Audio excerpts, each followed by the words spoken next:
Would you believe it? Oh.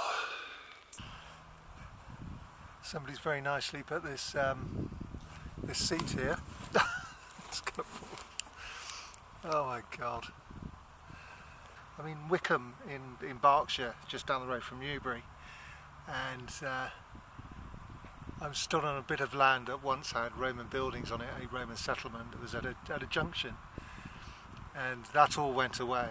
It's make no mistake, collapses of civilization happens and aren't just inherited by the people that come after. There is we didn't get underfloor heating for another 1,500 years. It's these collapses have major repercussions for the future. Don't listen to your liberal archaeologists talking about how it was much more cosy for the Anglo-Saxon to live in little wooden huts, when the people that came before them had vast villas with underfloor heating and mosaics. It's just not, it is the politics of weakness. But this is interesting because there was some continuity. Wickham is the continuity.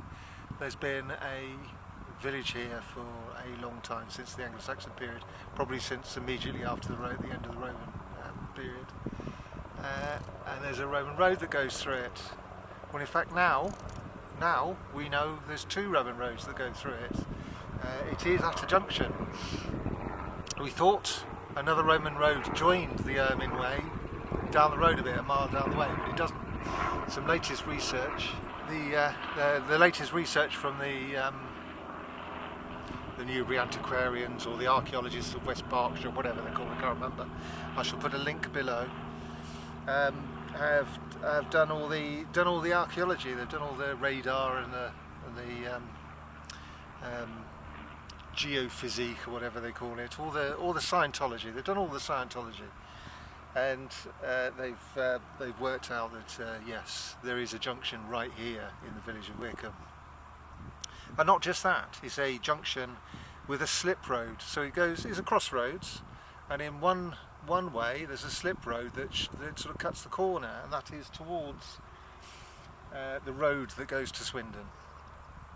And that tells you, and there isn't on the other side, so that tells you that Swindon was more, for the people coming in that direction, from Hungerford, Swindon was more important to them, or Cirencester, than Newbury or Silchester.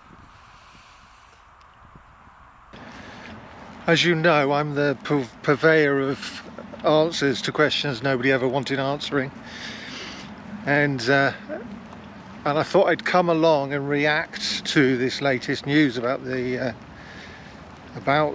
Wickham and the excellent work the archaeologists have done by throwing in a load of random stuff from the Dark Ages.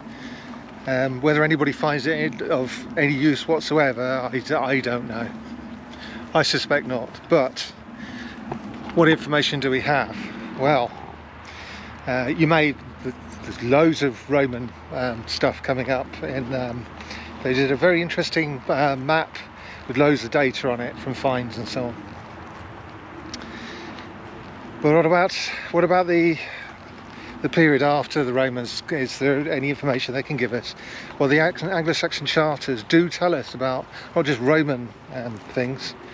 A little bit. Most of it, they're interested mostly in their own affairs, but they do mention Roman stuff, including Roman roads, and they do talk about prehistoric things like British names for rivers and so on. So what information do we have that might be useful here? The Saxon Charter of Benham, or Boxford, I can't remember exactly, talks of the Roman road that comes up from Newbury to Swindon, and calls it the Harapatha.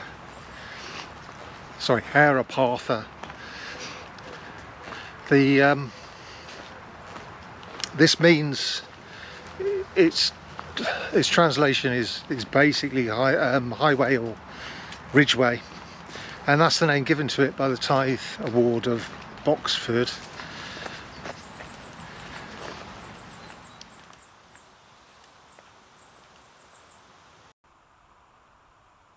And It also has its original meaning meant army path, so it was a well-made road that could suit armies, you know, wide enough to support armies moving about. Well,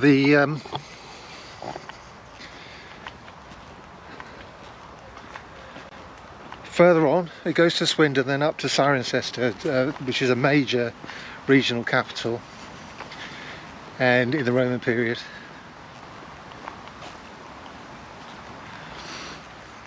On the way there past Swindon, at a place called Cerney, which should really be called Cherney, but anyway, it calls the Roman road Heanstrata, which probably means high street, but it may well, the Hean is only used, I think, in the dative case for high. It may mean the sort of low street, as for low-born persons. That may be its meaning as well. It's difficult to say. This is just what the Anglo-Saxons called things. It doesn't mean there's any insight as to how the Romans looked at things, but it is a view that's 1,000 years closer to them.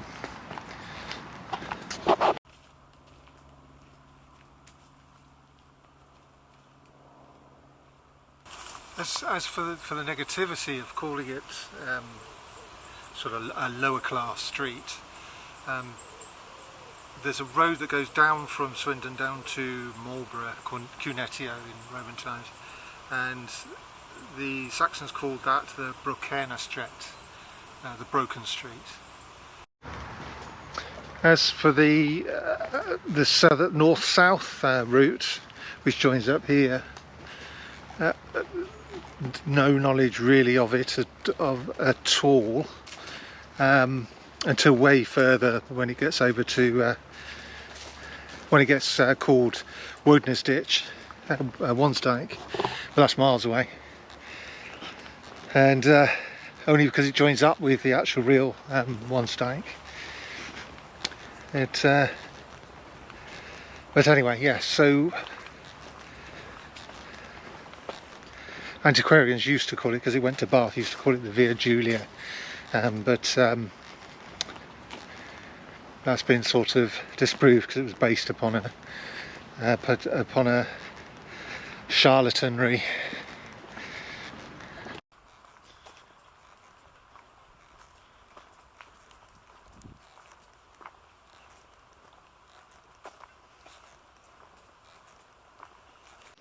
It is a very nice day today. It's warm, in the 20s, probably about 25, something like that, and it's sun shining. I packed loads of water, 2.5 litres of water. It's a typical 70s boy. I mix feet and inches with litres and Celsius.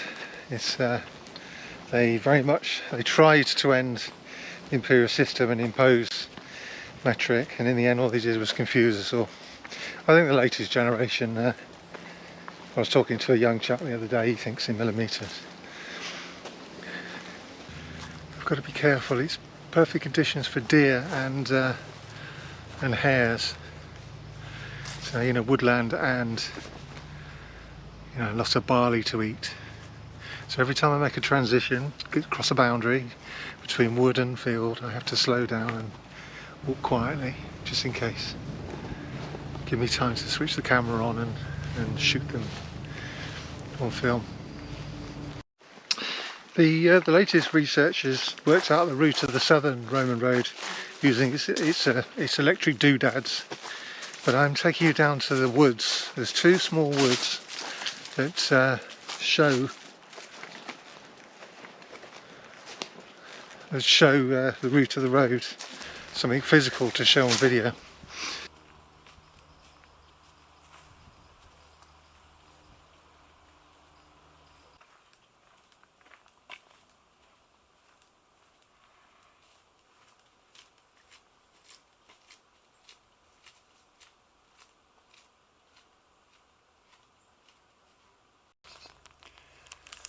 Would you believe it?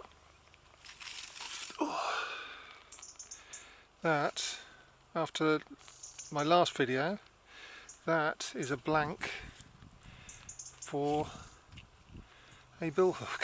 It's unbelievable. Isn't that unbelievable? Just but it's not. It's blunt down the edge, so it needs sharpening. But oh, I'm tempted to take that. But and it's obviously something nobody wants it. But then again, it's a piece of history, and it's not my land. Would you believe it?